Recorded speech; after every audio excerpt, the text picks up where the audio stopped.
Hi, I'm Torte de Lini. With the release of patch 7.37, many of your favorite offlane heroes have had their early game dominance diminished, but not their strength as early to mid game initiators and or carriers. Popular heroes like Seer, Beastmaster, and Enigma are just not able to be as stable or dominating during the laning stage due to the changes in the latest patch, resulting in them being less safe picks during the lane and thus less effective in deterring enemy safe laners from leaving the lane to farm elsewhere. That doesn't mean they're all bad, just maybe not as effective as they were before. So with that said, let's check in on which heroes are standing strong this patch according to my expertise and data from Dota2ProTracker.com. Underlord is the perfect definition of this patch's offlane hero. He's one of the best aura carriers, farms all his items incredibly fast like Greaves, Pipe, Shivas, Crimson Guard if you want. He's actually difficult to take down, so he sits right in the center of fights with his presence, and he forces grouping up to take objectives with Atrophy Aura and Fiend's Gate. Honestly, the hardest part about playing Underlord is actually getting your team to actually group up, which says more about how easy the hero is and why does my team have to make everything harder than things have to be. Like, why can't we just push right now? Complaints aside, the 7.37 patch has removed his Atrophy Aura from being an innate ability, so you need to spend a level now to skill up Atrophy Aura, but honestly, Underlord just shrugs that off as it was only meant to help with your last hitting and not a genuine deterring influence for the lane. In fact, with Bracer now giving extra health instead of damage in 7.37, Underlord's survivability continues to shift away from reliance on Atrophy Aura and more on his early game items, which he has no problem securing with levels in Firestorm and his right click. So now he's just a rock in the lane that enemy safe laning lineups can't really bully out. The ease to get arcane boots is still very prevalent, so Underlord does just fine by around 6 minutes, where he can just keep spamming Firestorm to shove waves and hurt safe laning melee carries in the process. In essence, Underlord's early game has been mitigated by the removal of Atrophy Aura no longer being an innate ability, but only marginally, as he is now just more solidified defensively at a cost for his offensive abilities free 6 minutes and the necessity in buying Bracer first and foremost. Now in exchange, however, in 7.37, his new innate ability has bolded what makes him matter most: snowballing teamfights and pushing objectives. In 7.37, Underlord received a new innate ability called Invading Forces, where when an ally hero teleports, they gain damage reduction and movement speed, and that is actually doubled if they teleport using Fiend's Gate. So not only is his innate ability applicable to all heroes at all stages of the game when they use either a Boots of Travel or a Talent Portal Scroll, it is doubled up to 20% damage reduction and 40% movement speed when they use his Fiend's Gate. So allies teleporting to help gank mid, or a mid laner teleporting back to the lane, or using their Boots of Travel to gank a lane now has massive additional appeal for certain lineups like Primal Beast mid, who can immediately teleport to gank a side lane and get additional movement speed, thus more trample damage instances. Or how about the new Tinker support, who can be regularly aggressive since he has keen conveyance for routine ganks and rotations, as well as defense matrix to up his own defensiveness more and more. Just the movement speed bonus is appreciated for a lot of heroes like Sven and Ursa, who want to stay on top of their opponents and not be slow to kited when engaging with their limited ability timers. In the end, Underlord's laning stage may have gotten slightly harder to be aggressive with, but much easier to deter aggression, while his applicability in any lineup, thanks to his new innate ability and being one of the best aura carriers in the game, makes him a very easy pickup for anyone wanting to draft a safe bet of a hero. Everything about it that made him so influential in fights is still there. The Pit of Malice that slows with its level 15 talent, Rod of Atos to chain root enemies when Pit of Malice is casted right after, Atrophy Aura giving a ton of damage for Underlord so he can knock down towers after one good fight, Firestorm doing scaling health percentage damage against lineups that have high health like Dragonite and Sven, as well as his Abyssal Horde facet strengthening the value of his Fiend's Gate initiations. Despite regular nerfs to Enigma's early game, the hero just can't seem to fall off the meta, and maybe that's a good thing. In 7.36c, they made the Edelins less influential by reducing their damage and overall health. All that did was shift Enigma away from building, let's say, Vladimir's Offering, and into building Drum of Endurance and Bracer, especially since they also nerfed his movement speed. Now in 7.37, they nerfed Bracer's damage and reduced Event Horizon and Gravity Wells percentages to scale with Black Hole. So the Edelins now aren't as tanky as they were before, but now that Bracer gives extra health, the Edelins are kind of back to their old ways. So what does that all mean? Well, it means honestly Enigma is still a great hero. He's still 1, an incredible laner. Enigma and his Edelins out-deny and outlast hit most enemy safe laners. They are a constant threat for anyone trying to harass Enigma, and they are constantly spawned due to the low cooldown, 34 seconds at max level and 40 seconds minimum duration. And once you hit level 6, you just throw your Edelins onto your target and slam down your black hole for a kill before wiping the tower. With your Event Horizon Facet and Maleficent mini stuns, enemies who try to flee will find it kind of difficult even with the Event Horizon nerf, since Maleficent is still as annoying as ever.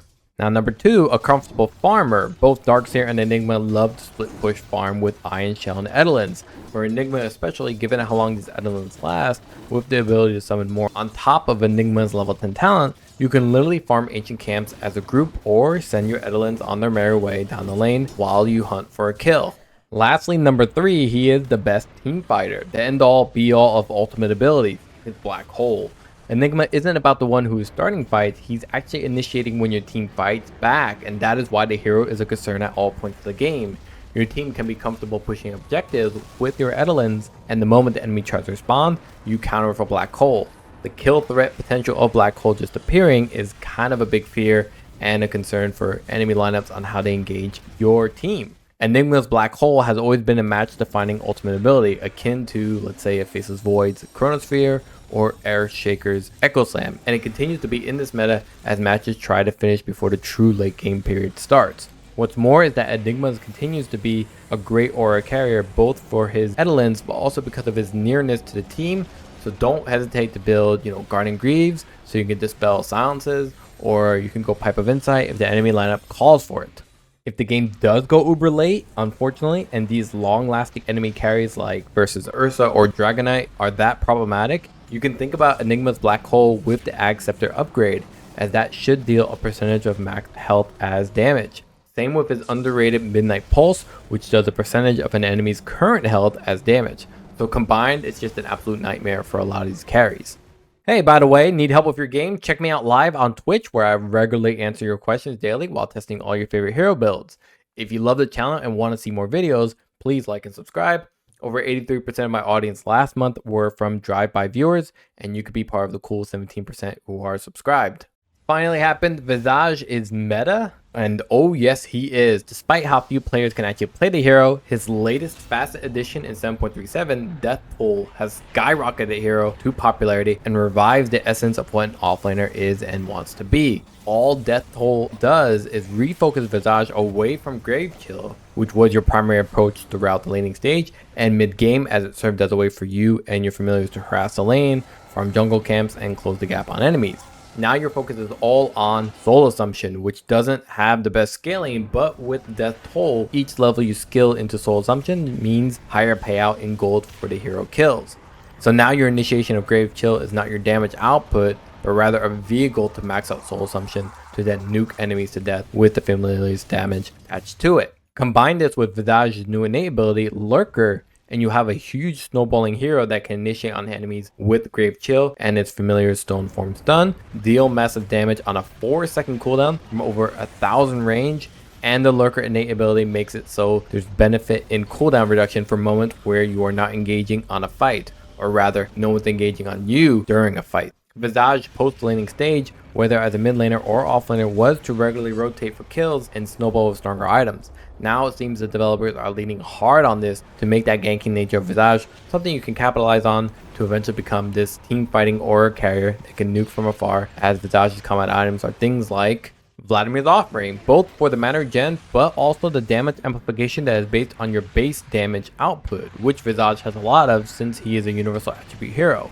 There's also Drum of Endurance and Boots of Bearing, which serves as your accelerator to then latch onto an enemy with Grave Chill to then build up Soul Assumption charges. And lastly, some good late game items like Sight of Ice, Bloodthorn, Ag Scepter, and Ag Shard are all kind of those great late game options to disable opponents, survive, or initiate with Visage and his familiars.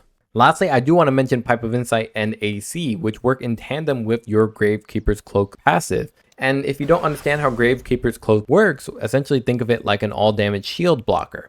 If an attack or magic spell deals over 4 damage, then your cloak loses a layer. That 40 damage threshold can be mitigated by armor and magic resistance from items like we just mentioned, AC and Pipe. So if you receive poison damage below 40 damage per tick, then Visage will not lose a layer of Gravekeeper's Cloak. So the secret to taking out Visage is not with big nuking abilities that'll just remove a layer, but rather through damage over time effects or just straight up right clicking him quickly. Now what's hilarious is that the developers forgot, I don't know, to adjust his talent tree. So by level 15 you have a talent that can literally have you be hitting 3 targets simultaneously at full damage blast with soul assumption, and by level 20 you amp up that damage from a maximum of about 330 to 440 damage, again every 4 seconds or less with the lurker innate ability. So your damage scales really well and is on an incredibly low cooldown. All in all, this is the best time to play the hero because he's always been a good hero that confuses a lot of players, and yet he goes unplayed, both because he just doesn't really fit in any real lineup, but also because he can get a lot of kills, but during periods where he cannot, he doesn't really fare that well. With the death toll, there is a huge incentive for you and your team to start ganking around and build up Visage very quickly. How do you kill one of the best safe-laners in the patch named Offlane? You pick Axe and you never look back. Against Ursa, Sven, or Troll Warlord, it's probably not a good idea to pick a hero that literally taunts them to attack you. However, with Morph, Axe is everything Morph doesn't like. 1. Axe can gank pretty early on, delaying Morphling's farm for his larger items. Number 2, he has Berserker's Call to stop Morphling from using Strength Attribute Shift to help guarantee the kill against Morphling. Number 3, he punishes Morphling's high attack speed with Blade Mail to deal the damage back. Number 4, Berserker's Call also prevents Morphling from using Waveform to escape. And lastly, Axe has Culling Blade to kill Morphling before he can even try to recuperate his life from after Berserker's Call's duration. This hero is also appealing against other popular meta picks that want to farm hero kills during the mid game to create a net worth lead and end the match quickly. So against heroes like Primal Beast or Wind Ranger, Axe does a good job stopping them in their tracks and disrupting their combos, like using Berserker's Call to keep Primal Beast in place, preventing him from dealing trample damage instances, or for Wind Ranger, Berserker's Call means you cannot run away with Wind Run or rely on Focus Fire if it means you're just going to redirect those attacks towards yourself with a Blade Mail. Axe's item timings line up exactly when these heroes are just coming online, giving him a lot of fodder to build up additional armor from his innate ability, Coat of Arms, and thus scaling the damage value of Battle Hunger. In terms of items, Axe still plays pretty much the way you know. Phase Boots for more armor and thus more damage with Battle Hunger, on top of movement for positioning, Blink Dagger as your initiation tool, and Blade Mail to throw attacks dealt to you from Berserker's Call back to your enemies so you can finish them off with the Culling Blade. Axe is all about snowballing, so this combination needs to hit its typical timing of about 15 to 20 minutes. If you do things right, you can snag an Ag Shard and Bloodstone to increase your AoE of Berserker's Call to snag more enemies, and the Ag Shard means you are stacking up a ton of damage through Battle Hunger onto captured enemies.